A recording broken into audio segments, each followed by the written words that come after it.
itu sedapat mungkin arahkan juga nanti kepada rencana disertasinya ya, rencana pengembangan disertasinya ya. Nah, jadi setiap perkuliahan ini harapan saya itu bisa mensupport elemen-elemen disertasi, memperkuat kajian-kajian apakah teori, apakah metodologinya ya untuk pengembangan disertasinya, dan harapannya nanti segera bisa menghasilkan proposal dan ujian proposal disertasi. Ini mudah-mudahan Pak Prof. Bruri sudah mengeplot ya judul-judul mungkin dari disertasi yang sudah panjenengan usulkan. Sudah mengajukan judul disertasi? Sudah. Sudah, Prof. Pada saat kemarin itu Pak Gali pernah kirim link. Ya, belum diplot anunya ya, yang disetujui atau yang ditetapkan ininya ya, judulnya dan promotornya belum ya? Belum ya, ya. Oke, nanti mudah-mudahan segera nanti sudah bisa ditindaklanjuti untuk penetapan promotor ya, kemudian tema.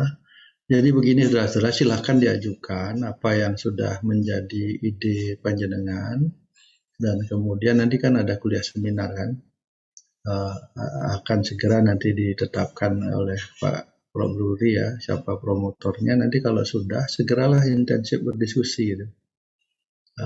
Nah, nanti pada saat kuliah seminar, jika sudah diplot promotornya, ya, apa ide pemikirannya mohon segera didiskusikan bersamaan dengan proses seminar. Kemarin saya lihat ini teman-teman yang saya bimbing itu belum seperti itu. Jadi mereka sudah melaksanakan seminar dalam 1 semester. Setelah selesai seminar dan datang ke saya kemarin, saya cek itu ada hal yang cukup yang harus ditata ulang gitu ya. Jadi ada hal yang sangat mendasar yang masih perlu ditata ulang. Nah, untuk menghindari hal seperti itu, mohon dicatat ya. Jadi pada saat sudah ditetapkan promotor, nanti selama proses seminar, penyusunan proposal itu, intensiflah bimbingan ya. Intensif bimbingan sehingga apa yang disajikan di dalam seminar, kuliah seminar proposal itu sudah produk bimbingan gitu. Jadi tidak hanya produk seminar bersama rekan-rekan sekelas dan bersama dosen pengampu ya. Jadi sudah bersama promotor dan kopromotor ya. Saya kira itu akan jauh lebih baik dan akan jauh lebih memacu lajunya penyelesaian disertasi. Ya, nanti selesai kuliah seminar diperbaiki, kemudian mulai mengembangkan instrumennya, segera ujian proposal ya. Ini tolong ditargetkan semester 3 ya, atau paling lama semester 4 itu sudah ujian proposal. Saya lebih bagus semester 3 itu sudah harus ujian proposal ya. Karena di semester 2 itu udah ada kuliah seminarnya ya. Mohon ditindaklanjuti seperti itu. Ya, sistem informasi pertama saya sudah menyampaikan pengantar kemana arahnya. Kemudian materi-materi dari Pak Andaru saya kira beberapa juga sudah di-share. Kemudian panjenengan sudah mulai juga menyusun tugas yang kemarin. Ya, sekali lagi tugasnya masing-masing dikumpulkan, ya disadikan satu folder, kemudian semuanya punya.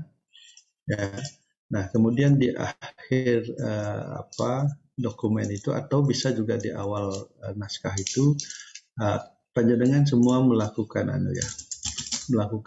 deskripsi diri terhadap sistem informasi yang kita diskusikan dalam 1 semester ini. Ya, nanti silahkan dikerjakan itu. Saya kira mungkin dari situ akan bisa melihat bagaimana pemahaman saudara terhadap sistem informasi kaitannya dengan sistem informasi PTV ya. Baik saudara-saudara,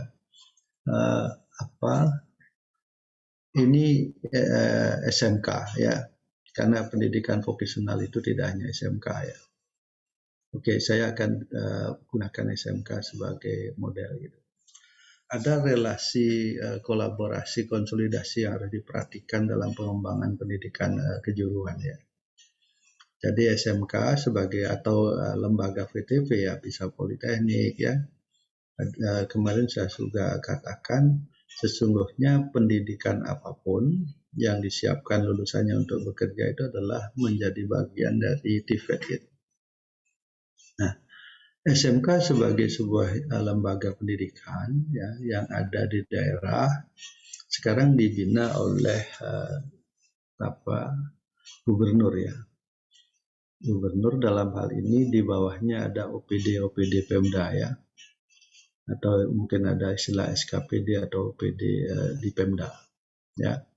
Di situ ada dinas pendidikan, kemudian ada dinas perindustrian, ada dinas ketenagakerjaan ya, ada Naker, kemudian ada dinas kebudayaan, biasanya tergantung ada dinas pemuda dan olahraga dan lain sebagainya ya. Itu yang ada di SKPD di bawah gubernur. Nah, sekarang dari sisi pemerintah daerah ini bagaimana ada fasilitasi kepada SMK atau bagaimana SMK berkomunikasi dengan OPD yang ada di Pemda. Ini satu masalah tersendiri ya. Satu masalah tersendiri, dan bagaimana sekolah ini membangun proses atau membangun komunikasi katakan dengan Deknaker gitu. Saya melihat belum begitu jalan dengan baik ya. Jadi belum begitu berjalan secara mesra antara SMK dengan katakanlah SKPD namanya Naker ya.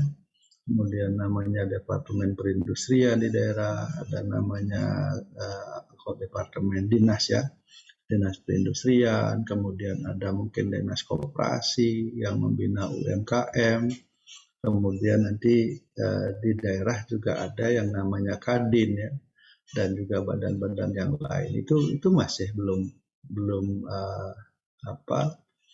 berkomunikasi dengan baik ya. Nah, jadi persoalan itu memang persoalan dua sisi, baik dari sisi pemerintah daerah sebagai pembina sekolah dan juga sekolah sebagai lembaga atau pusat layanan pendidikan. Sebenarnya di antara pemerintah daerah dan sekolah SMK itu ada hubungan yang sangat erat ya. Ya, ada hubungan yang sangat erat yang saling membutuhkan. Pemerintah daerah itu banyak persoalan pengangguran, kemudian persoalan kesejahteraan ya secara luas gitu, persoalan peningkatan pendapatan asli daerah, persoalan kemiskinan. Jadi kalau kita menggunakan konsep TVET ya, jadi Technical and Vocational Education and Training, dan itu juga sudah ditegaskan oleh ILO bersama UNESCO sebagai Pranata Education for All, maka kita bicara pendidikan vokasional tidak hanya SMK. Jadi di situ masuk sampai pendidikan luar sekolah ya, sampai kursus-kursus ya, sebagai kegiatan-kegiatan sekecil apapun yang dikembangkan untuk melatih masyarakat memiliki pengetahuan dan keterampilan untuk bekerja dan mensejahterakan dirinya. Katakanlah katakan di kampung ada dasawisma, dia ingin membangun kesejahteraan di RT-nya. Ini bagian dari TVET. Jadi itu juga merupakan bagian dari TVET. Sehingga sebenarnya sangat luas sekali cakupannya ya. Jadi orang-orang ini teman-teman kita yang di PLS ya, di pendidikan luar sekolah, ini juga sedang belajar vokasional. Jadi ada Bu Ishartiwi itu buku saya diambil semua, ya, dibaca semua, karena sangat dibutuhkan untuk pengembangan itu. Ya, nanti di bawah Kementerian Pedesaan ya. Ini apa banyak sebenarnya yang bisa masih dikerjakan ya kaitannya dengan OPD di pemerintah daerah di sini ya. Nah, saudara-saudara, sekarang kemarin saya datang ke Pemda Kulon Progo. Saya diskusi di sana kurang lebih 2 jam ya di Pemda Kulon Progo. Ada persoalan begini, anak-anak masyarakat pemuda ini pendidikan dasarnya kan ada di kabupaten, ya ada di kabupaten SD, SMP ya, ini yang formal. Kemudian begitu masuk ke pendidikan menengah atas itu SMA dan SMK-nya itu kan ada di bawah provinsi, katakanlah dinasnya sebagai leading sektornya itu. Pada saat dia memasuki pendidikan menengah ya, pendidikan menengah ini ada kesenjangan data, kesenjangan informasi antara dinas pendidikan provinsi dan daerah gitu. Itu ada persoalannya. Sudah ada persoalan. Jadi apa-apa yang berlangsung proses pendidikannya anak-anak itu di level SMK gitu, itu dinas kabupaten tidak paham, tidak tahu. Nah, ada persoalan apa? Dinas kabupaten kan membina pendidikan SMP. Kemudian kemana anak SMP lulus ini diarahkan pendidikannya ke SMA atau ke SMK mana gitu. Ya. Nah di situ karena SMK dan SMA-nya sudah menjadi bagian dari provinsi, maka dinas pendidikan kabupaten kota itu udah lepas tangan itu terhadap data itu. Nah di situ ada mislink ya, ada mislink yang terjadi dan ini terjadi di seluruh Indonesia. Nah pertanyaannya bagaimana kemudian menghubungkan antara tanggung jawab dinas pendidikan kabupaten kota dengan dinas pendidikan provinsi. Ya, ada persoalan di situ dan ini yang menjadi hal penting kaitannya dengan TVET yang disebut dengan free vocationalisasi, free vocational. Jadi pengenalan aspek-aspek kevocationalan kepada anak yang sekarang duduk di SMP, kalau nanti ke SMK mau memilih kompetensi kalian apa, memilih bidang apa. Nah pada saat dinas kabupaten kota itu sudah lepas tangan terhadap kebutuhan anak lulus untuk memilih, ini akan menjadi persoalan besar gitu. Ya, menjadi persoalan besar yang kemungkinan akan memberikan sumbangan kegagalan ya pendidikan di SMK karena anak-anak itu tidak diberikan wawasan yang disebut dengan pre-vocational sebelum dia memasuki pendidikan vocational. Nah, artinya apa? Kita punya PR bagaimana tetap menghubungkan ya OPD kabupaten dengan OPD yang ada di provinsi. Paling tidak leading sektornya itu adalah dinas pendidikan itu, paling tidak. Ya, dinas pendidikan yang untuk bisa menyiapkan anak-anak SMP itu memilih ya bidang-bidang atau kompetensi kalian yang ada di SMK yang relevan, yang sesuai ya untuk pengembangan karir mereka. Perlu diingat bahwa kegagalan anak memilih jurusan, memilih bidang keahlian, dia akan mengalami persoalan paling tidak 3 tahun itu. Dia menjalani sebuah proses pendidikan yang mungkin tidak akan bermanfaat tinggi pada dirinya. Nah ini posisi di antara SMK dengan OPD pemerintah daerah di tingkat 1. Nah, dulu SMK itu ada di kabupaten kota. Ada di kabupaten. Ada dua masalah gitu. Ya, masalah yang kaitannya dengan kuota ya. Kuota. Jadi kalau ada SMK di SMK 2 Depok ya. SMK 2 Depok, katakan di Jogja itu, atau SMK 1 ya, itu ada di wilayah Sleman gitu. Tapi yang mengambil kursi di sekolah itu bagian besar dari kota gitu. Sehingga ada kemudian masalah yang bersifat masalah teknis kuota gitu. Ya, dan kemudian ada kebijakan yang berikutnya di bawah provinsi. Oke lah, saya kira apakah di provinsi sekarang sudah ditetapkan, dalam pandangan kita untuk membina pendidikan itu yang penting itu adalah jaringannya, jaringan komunikasi sebagai dukungan dalam proses pendidikan itu. Nah itu ini nanti bisa dilacak ini ya. Penelitian di sini belum ada penelitiannya. Penelitian sejauh mana relasional pengembangan sekolah menengah kejuruan kaitannya dengan pengembangan pembangunan di tingkat pemerintah daerah ya. Ini tentang fasilitasi, kemudian dengan pengembangan SMK dan bagaimana SMK berkomunikasi ke pemerintah daerah. Perubahan tahun 2016 atau 2006 ya, saya lupa. Jadi pengalihan dari kabupaten ke provinsi. Ya, nah pada waktu itu memang sudah dilakukan persiapan, sosialisasi dan memang sudah ditetapkan ya. Nah, perubahan itu juga setiap perubahan memang ada konsekuensi ya. Jadi sekolah-sekolah yang tadinya dibina oleh kabupaten kota, di mana kabupaten kotanya itu cukup besar APBD-nya ya. Katakanlah saya ambil contoh Kabupaten Badung di Bali ya.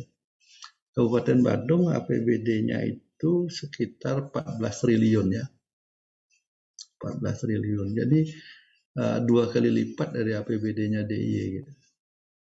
Jadi begitu SMK pindah ke provinsi, maka dana yang tadinya di sekolah-sekolah di bawah Kabupaten Badung itu tidak ada lagi ke sekolah itu. Ya, tidak ada lagi yang sekolah dinikmati oleh sekolah, khususnya untuk SMK. Ya. Nah, persoalan seperti itu nanti bisa mengarah ke positif, bisa mengarah ke negatif dampaknya ya, dampak akibat yang ditimbulkan ya. Di Riau di Pangkalan Kerinci itu ya, kabupaten itu juga besar sekali APBD-nya. Nah, jadi dengan adanya otonomi pendidikan di daerah, maka pendidikan SMK itu akan menjadi bisa baik kalau daerah itu memang memiliki sumber daya, memiliki APBD yang cukup, yang baik ya, dan memiliki sumber daya manusia yang bagus ya, yang kuat. Nah, sayangnya memang di pemerintahan daerah sangat minim ya di dinas itu orang-orang yang memiliki latar belakang pendidikan yang baik terkait dengan pendidikan kejuruan, terutama pengelolanya ya. Sehingga pengelolaan pendidikan kejuruan itu masih disamakan dengan pengelolaan pendidikan umum atau SMA ya. Masih seperti itu. Ini persoalan yang cukup klasik ya. Termasuk PPG itu PPG SMK, SMA, bahkan dengan SD dicampur ya. Ini sebenarnya merugikan bagi guru-guru kejuruan itu. Karena asas-asas pendidikannya, prinsip-prinsip dan filosofi pendidikannya udah berbeda ya. Nah, ini persoalan yang ada dengan Pemda. Kemudian lebih lanjut di daerah ada Kadin ya.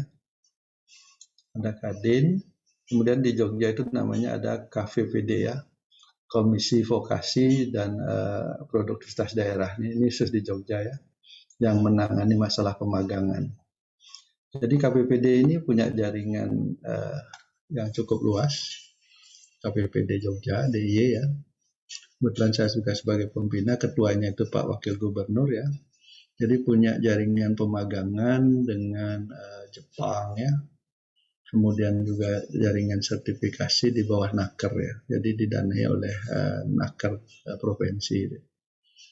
Nah, beberapa kali kalau tidak salah 7 angkatan KPPD DIY itu sudah melatih pekerja-pekerja industri ya diberi pelatihan tentang pedagogik, bagaimana mendampingi peserta PKL untuk melakukan pelatihan di industri.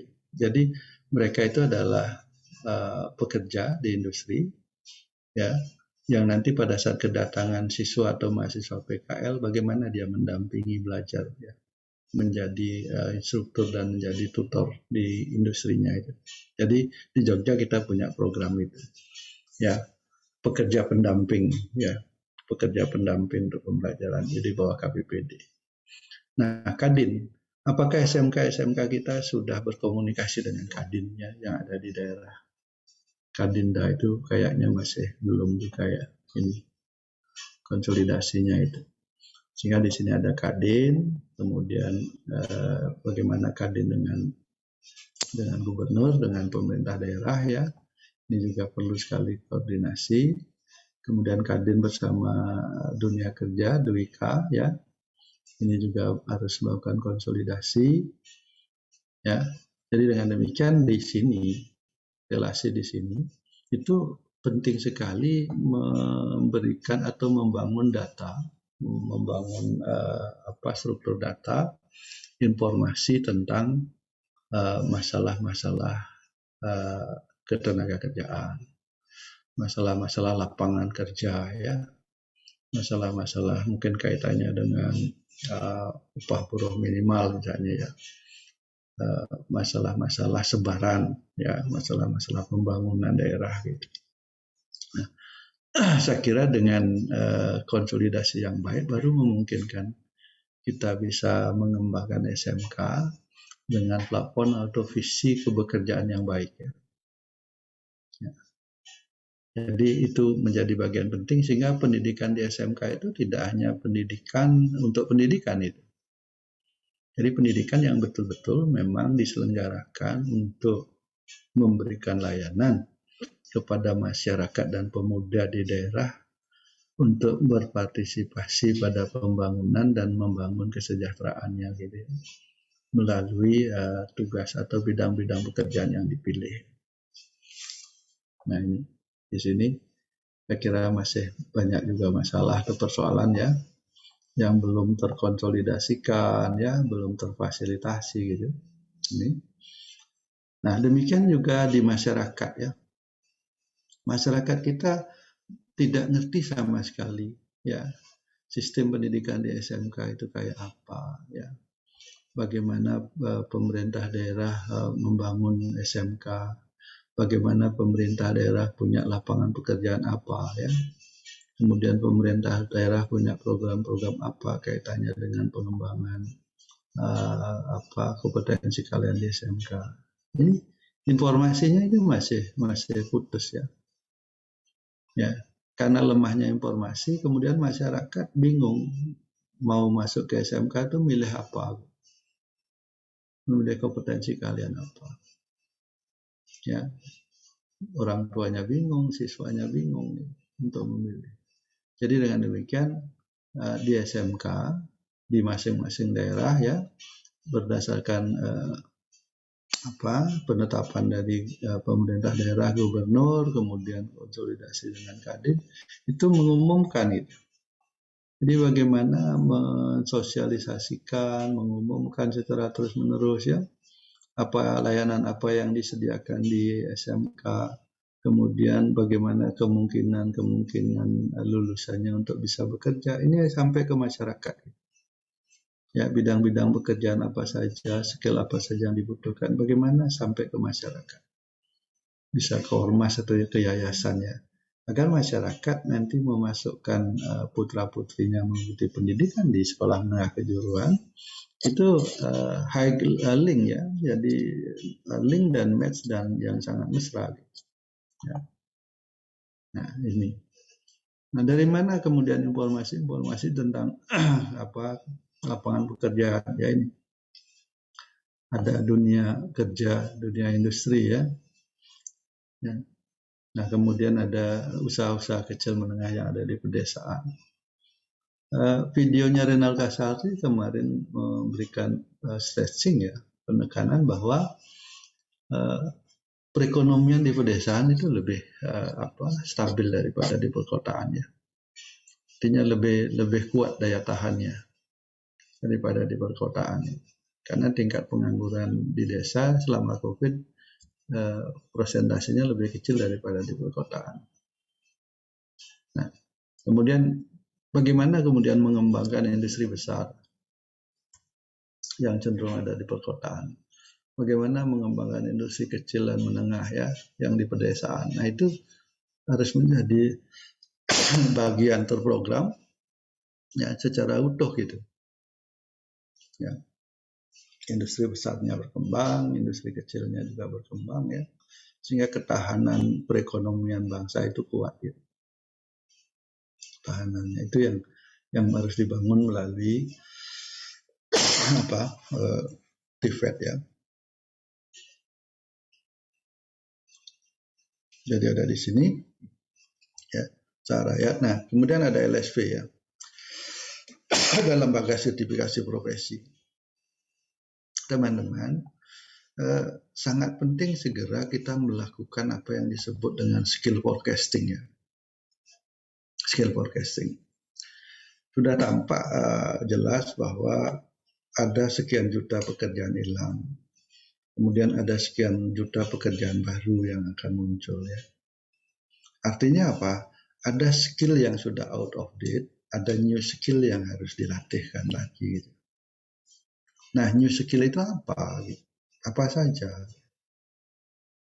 Ya, ini tidak bisa kemudian kita rumuskan tanpa melakukan forecasting yang bagus ya. Ya, forecasting.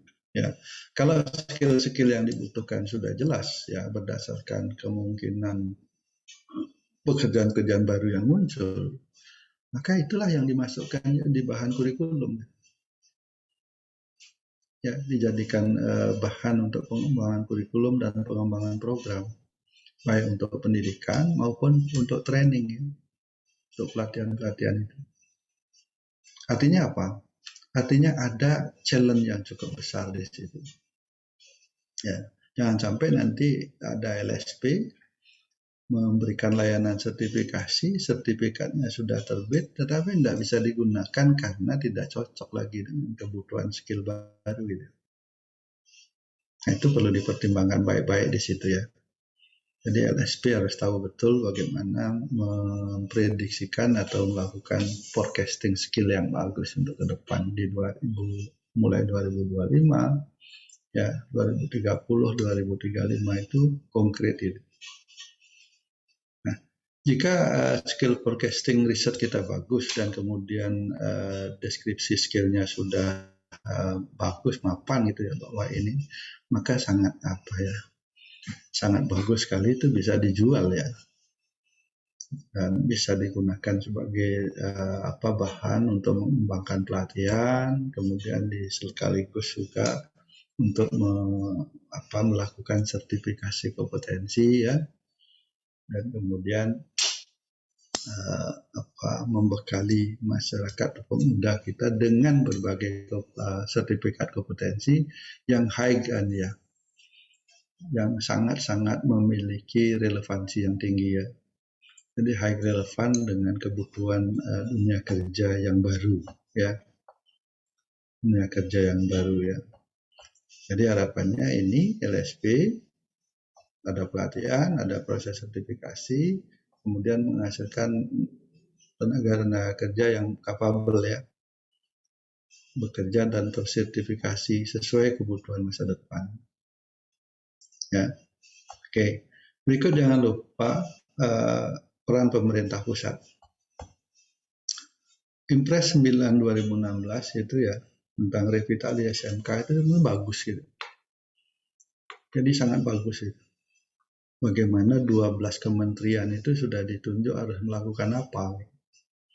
Tapi sayangnya setelah masa kedua kepemerintahan Jokowi itu redup lagi ya, tidak digencarkan lagi. Ya, tidak digencarkan lagi. Jadi dengan demikian saudara-saudara, saya melihat pendidikan vokasional sangat-sangat dipengaruhi oleh sistem politik juga ya. sangat-sangat dipengaruhi oleh sistem politik. Jadi political will penguasa itu sangat mempengaruhi. Ya, silakan coba baca bagaimana pengembangan pendidikan vokasional di Cina. Siapapun Perdana Menterinya, Kementerian Perdagangan dengan Kementerian Pendidikan kaitannya dengan pengembangan pendidikan vokasional nggak boleh direcoi gitu. Jadi milestone-nya udah dibuat gitu. Jadi buat. Nah, di pusat saudara-saudara setiap tahun ya, ini Desember sudah penyusunan RAPBN, nanti ada pembahasan di bulan Januari ya. Semua kementerian pasti melakukan upaya-upaya untuk mendapatkan jumlah dana di kementeriannya masing-masing. Ya, katakan yang paling dekat di Kementerian Pendidikan dengan Naker ya. Naker. Kaitannya dengan pendidikan vokasional itu kan erat sekali. Ya. Bagaimana mungkin kita bisa menyusun roadmap pendidikan kejuruan kalau roadmap pembangunan ekonominya tidak ada? Atau roadmap pembangunan lapangan pekerjaannya juga tidak jelas. Nah, hal-hal seperti itu masih terjadi, sehingga pendidikan kejuruan hanya dikawal oleh satu departemen, dan itulah yang menyebabkan pendidikan kejuruan kita kurang powerful ya. Karena tidak mencakup, tidak melingkupi yang seharusnya, ya, yang seharusnya. Ya, jadi sebenarnya kurikulumnya harus seperti apa, ya, atau program-program kalian yang harus dibuka apa saja itu mengikuti Naker, gitu. Mengikuti Naker, mengikuti Departemen Perdagangan atau mengikuti Kementerian Perindustrian, gitu. Atau BUMN ya harus mengikuti itu. Kenapa? Karena esensi dari pendidikan kejuruan itu adalah menyiapkan anak untuk bisa bekerja ya pada bidang pekerjaan yang sesuai. Nah, ini saya tunjukkan pola-pola ini masih banyak sekali masalah sebenarnya yang bisa dicermati untuk penelitian ya. Untuk penelitian. Jadi selama ini penelitian itu masih ada di seputar hijau ini ya. Tentang kurikulum kah, tentang pembelajaran kah, tentang sarana prasarana kah gitu ya. Tentang pengembangan model-model gitu ya. Tentang evaluasi itu masih di sini. Jadi belum ada kajian yang komprehensif ya kaitannya dengan pendidikan kejuruan, kemudian kesesuaian dengan industri yang ada ya, peran dari pemerintah pusat ya, bagaimana masyarakat mengapresiasi pendidikan kejuruan ya, kemudian peran pemerintah daerah itu belum ada penelitian-penelitian yang komprehensif seperti itu ya. Oke, silakan kalau ada yang mau menyampaikan kaitannya dengan ini, relasi ini, saya kira dari situ banyak ide yang bisa dibangun ya.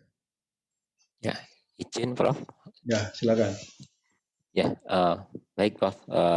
Yang diutarakan Prof Putu tadi emang di lapangan betul Prof. Jadi terkait dengan peran-peran dari masing-masing komponen ya, ada pemerintah, gubernur dan seterusnya. Ini memang belum sejalan Prof. Tidak putus gitu. Misalkan saya contohkan aja mungkin yang SMKPK itu Prof. SMKPK itu yang membutuhkan pemerintah pusat, tapi dari aspek komponen di lapangan itu ya tidak melibatkan dari kalau di SMK itu ya provinsi, ada Kadin, ada Naker, itu tidak dilibatkan. Nah, sehingga memang posisinya ya seperti hanya dari pusat, anggarannya gitu ya digelontorkan ke SMK.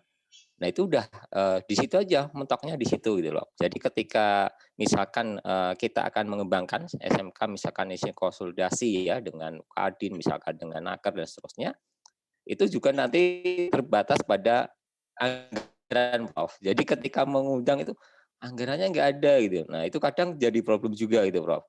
Nah, seperti yang Prof sampaikan tadi, bahkan dari tingkat pemerintahan sendiri ini juga menjadi tidak sejalan. Misalkan contoh sederhana adalah ketika ada zonasi Prof, zonasi pendidikan ya, sekolah itu jadi problem di mana ya akhirnya SMK yang tadinya itu favorit ya, misalkan saya contohkan aja Prof, di Salatiga itu ada SMK yang udah terkenal sama anak-anak itu masuknya ya terkenal SMK 2 gitu, Salatiga gitu ya. Nah, itu SMK itu ya sampai saat ini bahkan mencari siswa juga susah karena ada zonasi. Sehingga ada di kasus di SMK itu gini Prof. Jadi anak-anak itu sebenarnya ingin masuknya adalah di prodi misalkan elektro gitu. Tapi karena penuh itu sama sekolah dialihkan misalkan ke sipil, ke bangunan itu mau Prof. Asal ya udah seperti sekolah di SMK 2 gitu. Nah itu akhirnya ya mereka asal aja sekolah yang penting di SMK 2. Nggak tahu jurusannya apa, yang dulu awalnya milihnya mungkin elektro jadinya ya udah dialihkan ke jurusan yang tidak laku misalkan tidak ada pilihan ya mau-mau saja itu Prof. Itu di lapangan seperti itu Prof. Nah ini gimana ke depan mau jadi apa ya istilahnya anak-anak kita. Jadi sehingga mereka ketika kami melakukan sedikit observasi ke lapangan Prof, ke dalam ini terkait dengan pengguna ya ketika PKL itu mereka ya akhirnya pengguna ini jadi kalau ada anak PKL itu malah merasa terbebani Prof karena anak-anak itu nggak ada skillnya karena misalkan contoh sederhana kalau di listrik itu anak-anak elektro bisa ini membedakan kabel aja tidak nggak tahu gitu.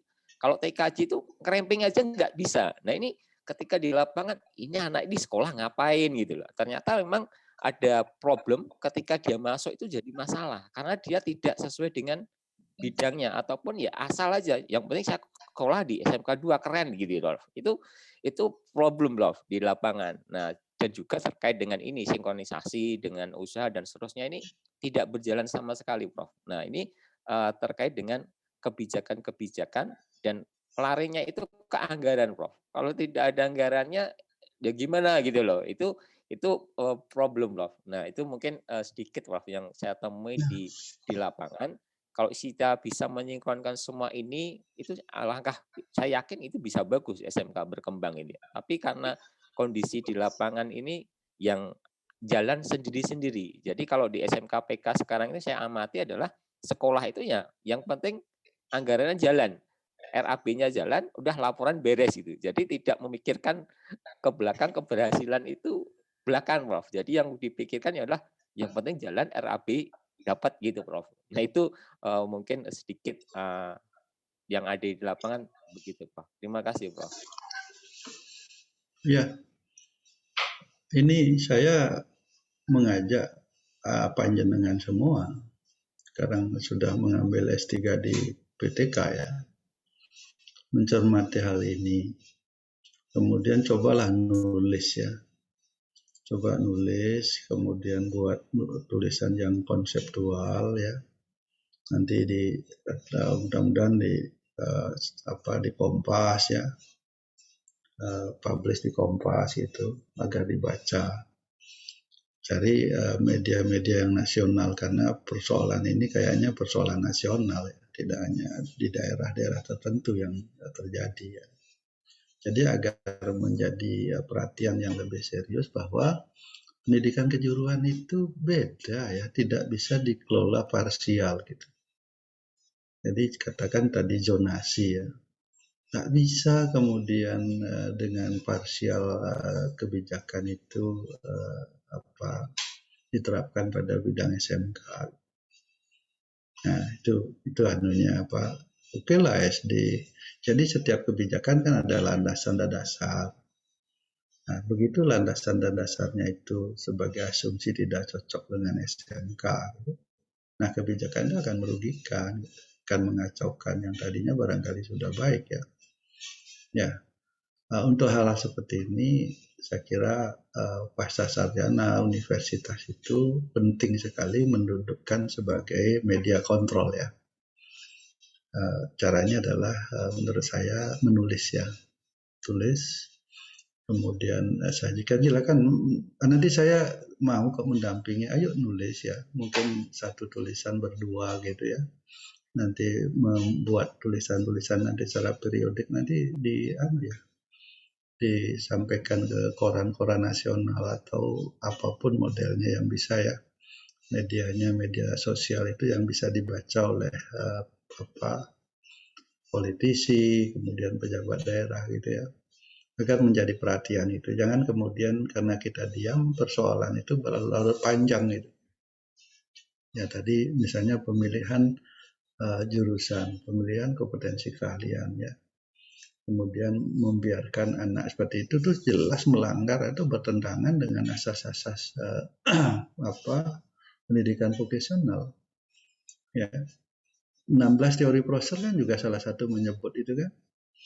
Jadi harus mengambil bidang sesuai dengan bakat dan minatnya dan memodali diri dengan itu gitu. Dan tadi saya sudah menyebut juga pre-vocational ya. Dan itu menjadi hal yang penting karena pada saat itu tidak terwujud habituasi anak SMK untuk membangun apa yang disebut dengan apresiasi terhadap dunia kerja akan bermasalah gitu. Jadi work appreciation itu penting ya. Kalau itu tidak ada, sekolah kejuruan itu tidak memiliki makna. Gitu. Ya. Tadi zonasi, kemudian SMKPK yang dari pusat langsung ke daerah ya. Nah ini jumlah SMKPK itu kan cukup besar ya. Ini 2022 mau kita evaluasi Pak Samsudin ya. Saya sudah di WA oleh Pak Direktur ya. Nanti kita akan buat penelitian untuk itu. Mungkin nanti ada 3 penelitian, saya juga sudah diminta untuk nyusun anggaran kebutuhan penelitiannya itu untuk SMKPK. Ya itu terobosan-terobosan, tapi kadang-kadang di lapangan masih ada handicap-handicap yang seperti itu ya. Oke, silakan. Siapa lagi? Saya Prof. Ya, silakan. Bu. Ya. Ini saya tertarik dengan tadi yang disampaikan bahwa ketika terjadi revolusi industri, maka tadi kalau saya tidak salah tangkap disampaikan bahwa masyarakat yang ada di pedesaan itu akan lebih bisa survive dibandingkan dengan masyarakat tenaga kerja yang ada di perkotaan. Kemudian saya teringat dengan video yang beberapa waktu yang lalu untuk mata kuliah filsafat Prof share, yaitu dengan salah satu kalimat bahwa terkait dengan di desa itu ada dana desa yang dimana di video itu juga disampaikan ketika dari pihak desa itu konsen gitu ya terhadap bagaimana mengembangkan ekonomi itu. Nah, kemudian saya teringat atau saya melihat di beberapa tempat di desa di kita yang memang sudah mulai mengembangkan usaha-usaha di desa yang kalau kita lihat di beberapa lokasi itu juga tidak kecil. Misalnya kalau di Sleman itu ada Puri Mataram itu yang memang dikelola oleh desa. Kemudian di beberapa tempat juga mulai ada usaha penggilingan, kemudian usaha simpan pinjam, ada banyak sekali yang sekarang mungkin karena trennya kuliner jadi memang atau wisata memang membuka usaha-usaha yang terkait dengan kuliner atau wisata, dan itu bukan usaha kecil. Saya lihat itu memang melibatkan ratusan orang yang memang terlibat di situ. Nah, kemudian saya berpikiran juga bahwa PR bagi pendidikan vokasi di kita terkait dengan SMK mungkin jadi mindset dari peserta didiknya, dari anak-anaknya juga harus mulai dirubah bahwa mereka bersekolah di SMK tertentu itu bukan hanya untuk industri atau bukan hanya untuk industri besar, tetapi juga bagaimana mereka itu diberikan kesadaran, atau kalau kita lihat mereka merasa bahwa bekerja dikatakanlah di BUMDes itu bukan pekerjaan yang bergengsi gitu ya. Mereka masih melihat bahwa pekerjaan setelah SMK ya di industri di Jakarta, di Batam, di mana itu perlu dirubah juga menurut saya. Kemudian dari segi pembuat kurikulum itu juga saya kira kedepannya perlu bagaimana kurikulum itu juga menyiapkan siswa untuk usaha-usaha yang seperti itu, yang di BUMDes katakanlah, yang memang tidak melulu berhubungan berhubungan dengan high tech, tetapi lebih berhubungan bagaimana mengembangkan membaca peluang-peluang yang bisa dibaca di sekitar kita, kemudian bagaimana berkomunikasi, berkolaborasi dengan banyak pihak untuk membentuk suatu usaha bersama itu.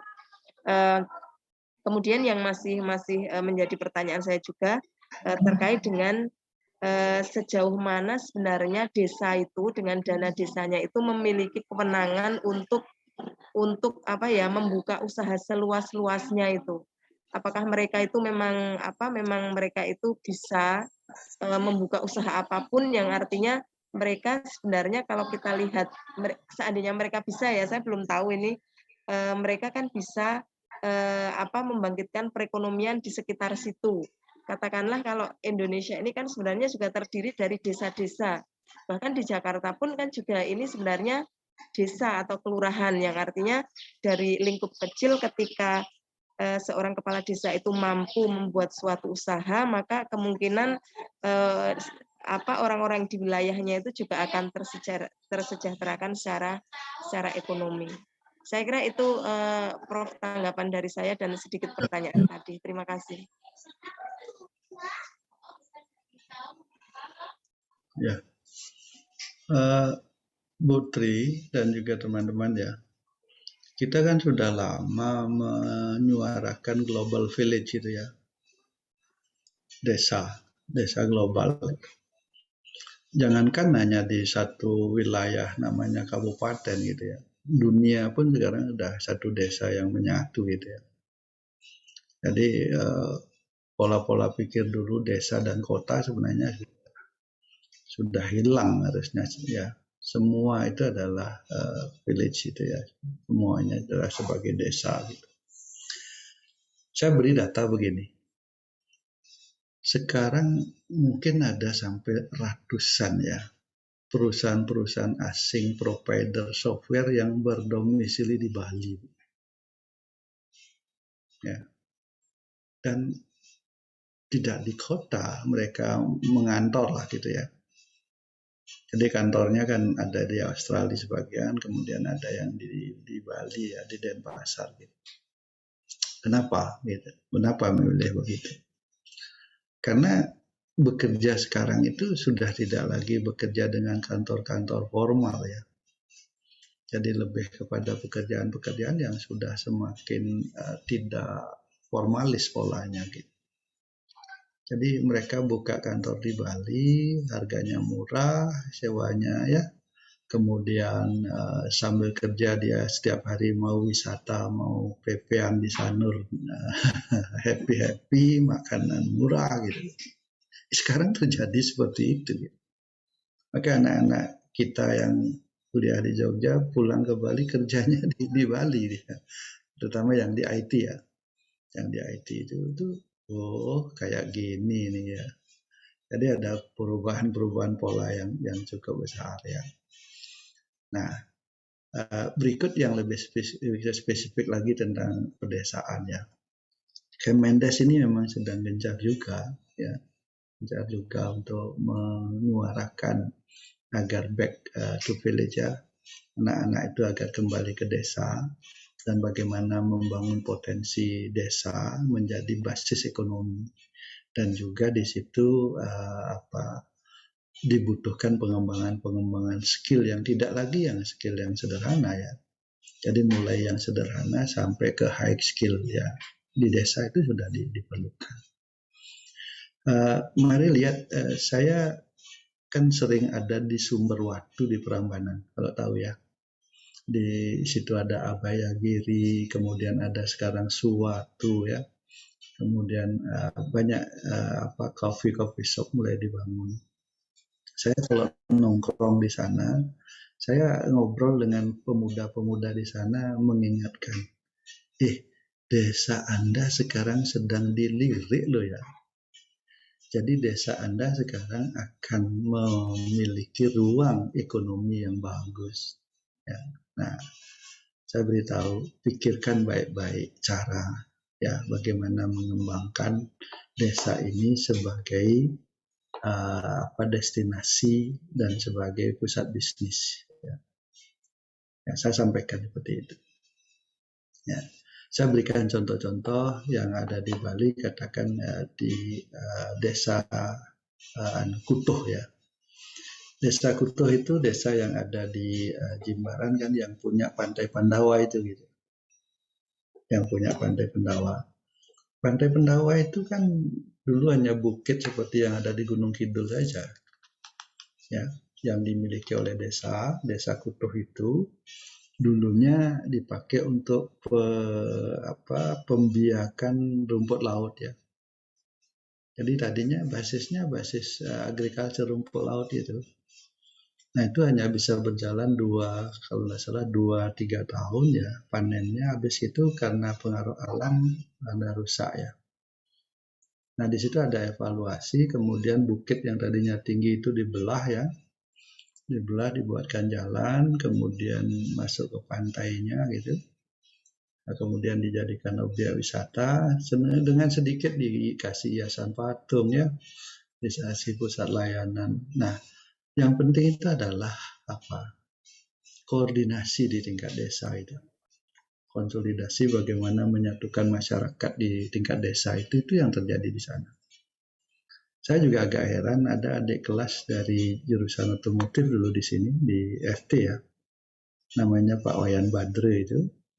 Dia menjadi kepala SMK 1 Kuta Selatan. Hanya berjalan 3 tahun dia mengundurkan diri jadi kepala SMK itu. Kemudian memilih jadi pengurus di desa gitu. Ya, mungkin jarang lah terjadi seperti itu kalau tidak spesifik ya. Ternyata apa? Ternyata akumulasi kegiatan perekonomian di pedesaan itu lebih besar daripada di SMK gitu. Ya, harus kegiatan perekonomiannya. Oh, itu dah penyebabnya. Jadi artinya apa? Yang tadinya tidak ada, yang kita gambarkan desa itu adalah sebuah tempat yang miskin ya. Jadi sebuah wilayah yang kering, wilayah yang tidak begitu potensial, sekarang sudah berubah. Nah, bagaimana bisa berubah? Inovasi ya. Inovasi. Ya, di Jogja kan sudah banyak ya. Di Gunung Kidul hanya saya melihat di Jogja ini pelembagaannya yang masih masalah ya.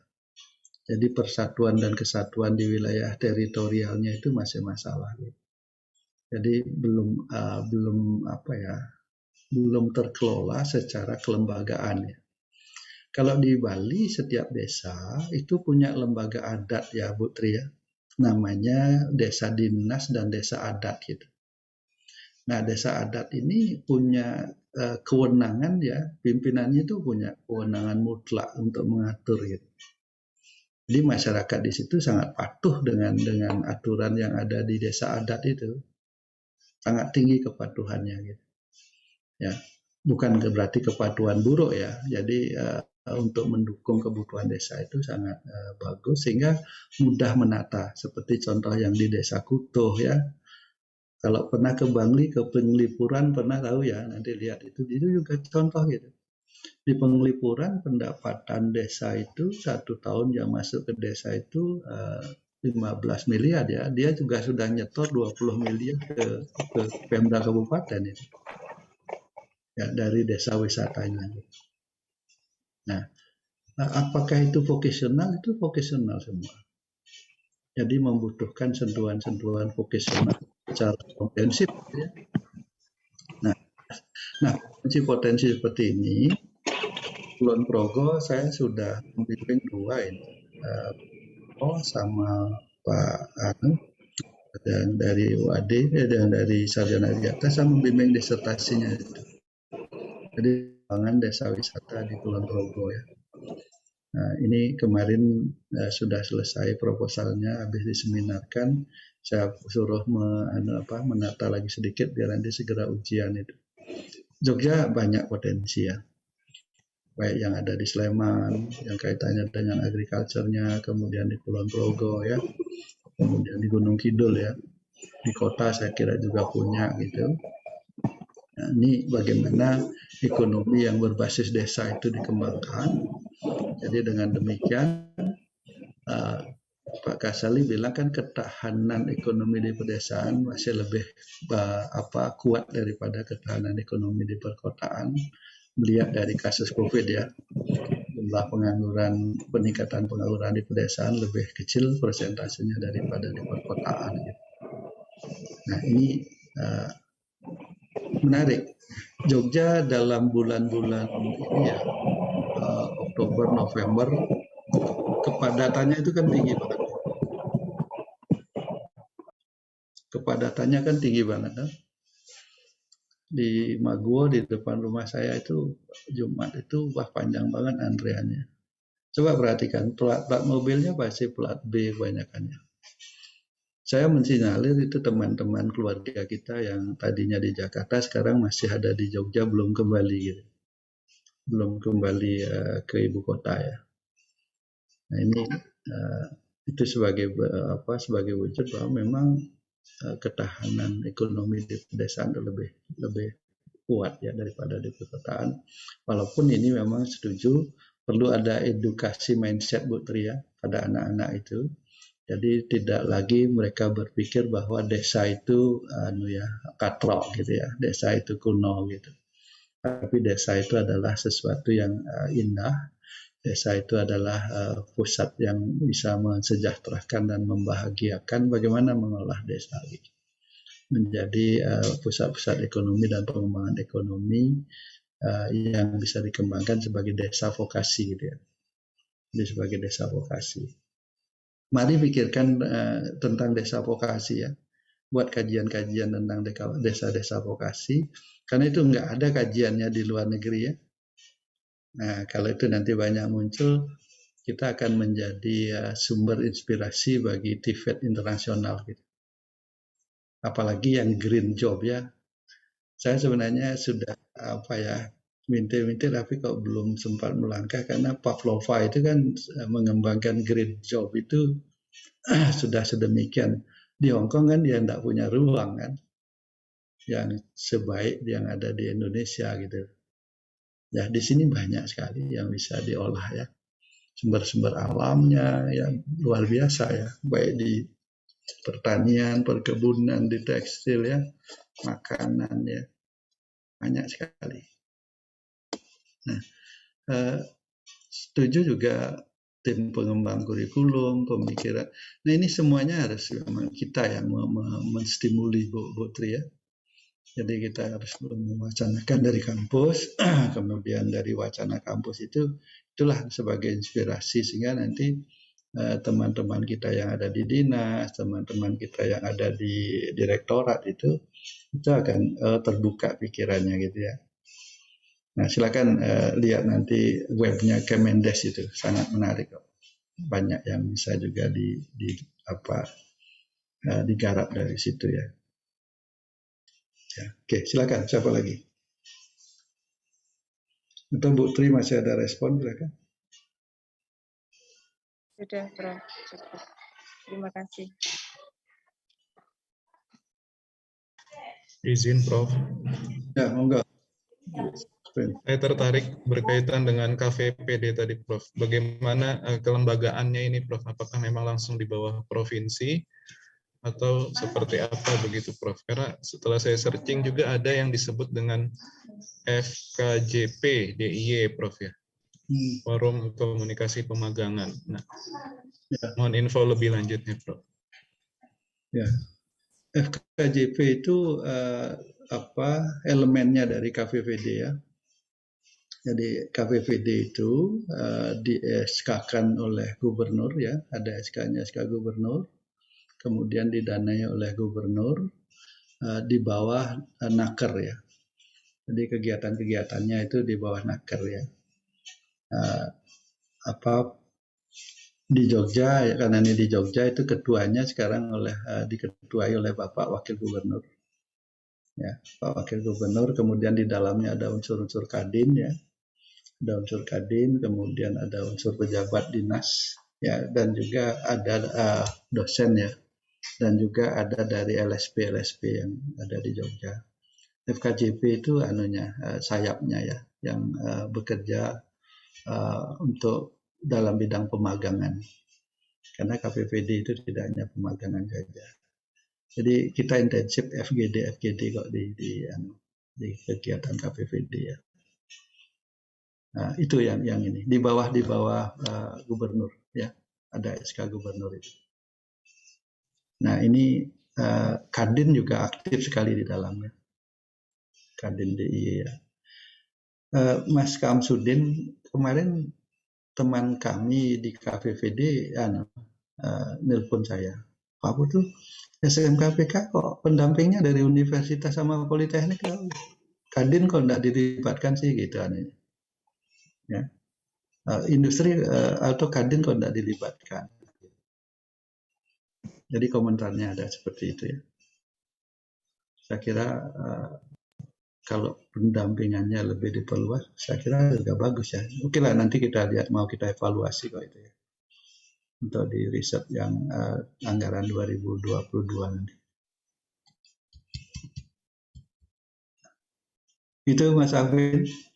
Ya, monggo nanti kalau misalnya di daerah ada inspirasi untuk membangun semacam itu, entah namanya apapun ya.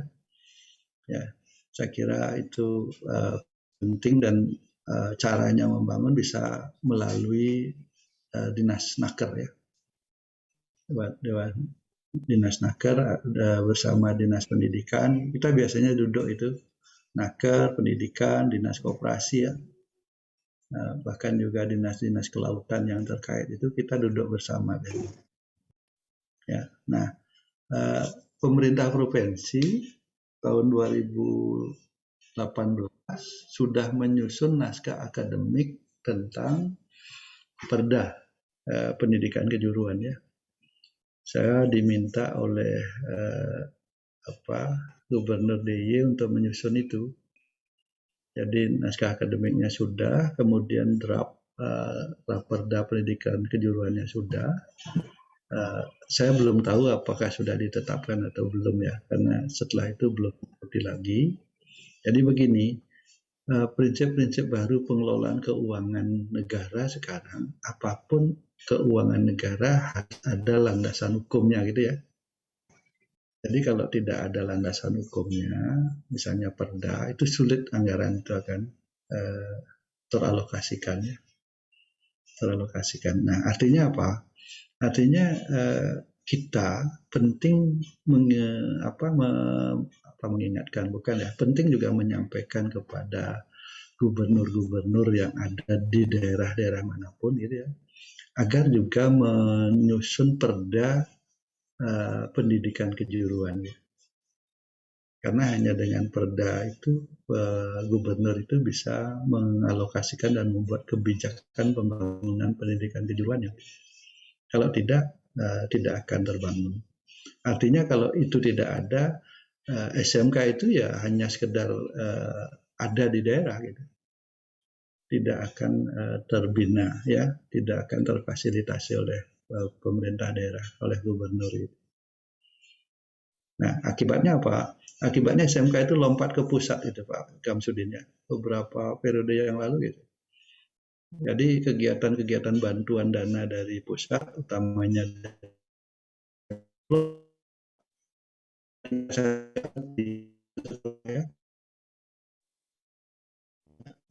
ada akibat buruk apa? Komunikasi ya.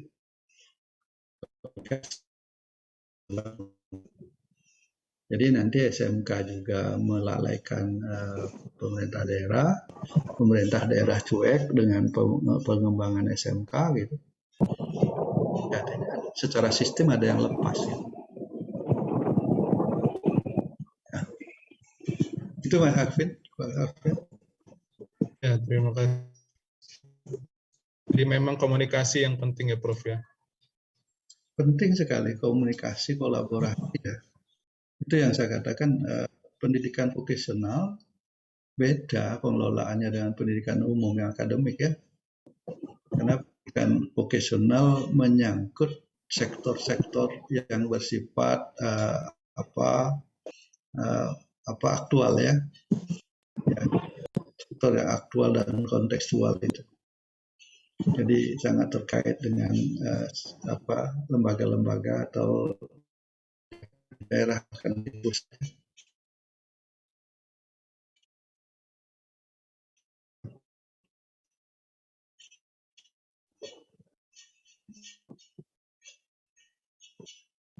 Ya. Masih ada? Maaf Prof, terkait dengan tadi tadi disampaikan seperti ada lepas tangan itu ya untuk yang bagian Pemda terkait dengan SMK itu. Tetapi kan di tingkat kabupaten kota masing-masing kan ada balai dikmen itu, balai pendidikan menengah itu apakah tidak bisa berfungsi secara optimal menjadi perwakilan dari dinas pendidikan provinsi yang harapannya tentunya bisa bekerja sama dengan baik dengan Pemda di kabupaten kota masing-masing itu, Prof. Ya, saya tahu itu ada khusus di DIY ya. Tapi nampaknya kemarin dari diskusi dengan Bapak Sekda di Kulon Progo masih belum ini ya, belum cair sekali anunya fungsi balai-balai itu ya. Dan saya tidak tahu apakah di daerah lain ada balai-balai itu ya. Ya, saya khawatirnya tidak ada. Itu sehingga itu ada putus ya, putus koneksinya di antara kabupaten dan kota. Sehingga bagaimana mengantarkan anak lulus SMP memasuki SMK ya, yang tadinya dikelola di kabupaten kota menuju ke provinsi. Saya khawatir itu tidak mesra gitu ya. Tidak terjaring atau tidak terkomunikasikan dengan baik. Nah, pada saat itu terjadi, naskah-naskah TVET kita menyatakan itu adalah masalah besar gitu. Ya. Jadi artikulasi pendidikannya dari menengah menuju ke pendidikan kejuruan kalau itu tidak berlangsung atau kegagalan pre-vocational itu akan mengakibatkan pendidikan kejuruan itu inefisien ya. Itu masalah yang serius sebenarnya. Kenapa? Karena anak akan menjalani pendidikan 3 tahun di SMK itu ada dalam tekanan yang tidak sama sekali tidak produktif itu. Ya, termasuk zonasi ya, Bu ya. Zonasi yang di kebijakan zonasi ini juga sekali lagi mohon nulis ya untuk melakukan analisis itu, dan tulisan itu coba kita kirimkan ke media agar dibaca gitu.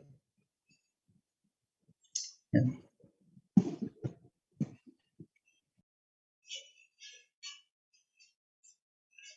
Monggo, masih ada Bapak Ibu? Ya, kalau sudah tidak ada, saya berharap dari diskusi-diskusi semacam ini ya, nanti menguatkan ide-ide Bapak Ibu untuk menulis, utamanya untuk menulis disertasi ya. Jadi agar perspektifnya makin utuh, makin komprehensif ya, hingga nanti pada saat melihat atau mengembangkan sesuatu tidak hanya sektoral ya. Jadi relasinya itu terbaca secara luas ya. Jadi ada kaitan-kaitan dimensi-dimensi antar satu lembaga, satu bidang ya, atau satu kegiatan itu. Oh, ini masih ada hubungannya dengan ini, tidak ada persoalan di sini ya. Ini ada personal, ada persoalan. Nah itu perhatikan itu ya. Oke. Kalau tidak ada, saya kira hari ini itu, dan ini sudah pertemuan ke-14. 14, Prof. 14 ya. Ya. Saya kira sudah cukup banyak yang bisa kita diskusikan. Mudah-mudahan bisa memberikan inspirasi ya kaitannya dengan pengembangan perlunya sistem ya, berpikir sistemik, kemudian bagaimana itu informasi itu penting ya. Jadi sistem informasi di PTV ya. Jadi berpikir secara sistemik dan kemudian menggunakan informasi sebagai basis berpikir dan mengembangkan pendidikan vokasional kita ya. Jadi mungkin cara-cara yang saat ini sekarang ini masih berbasis kepada keinginan atau pemegang kekuasaan, ya mudah-mudahan nanti sudah berkembang tidak seperti itu lagi.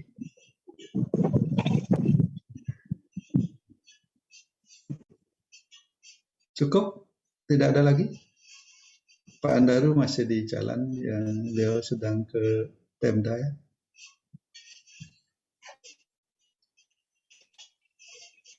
Sudah tidak ada, saya kira bisa kita tutup ya. Assalamualaikum. Selamat pagi. Selamat pagi. Selamat pagi, Bro. Selamat pagi, Prof.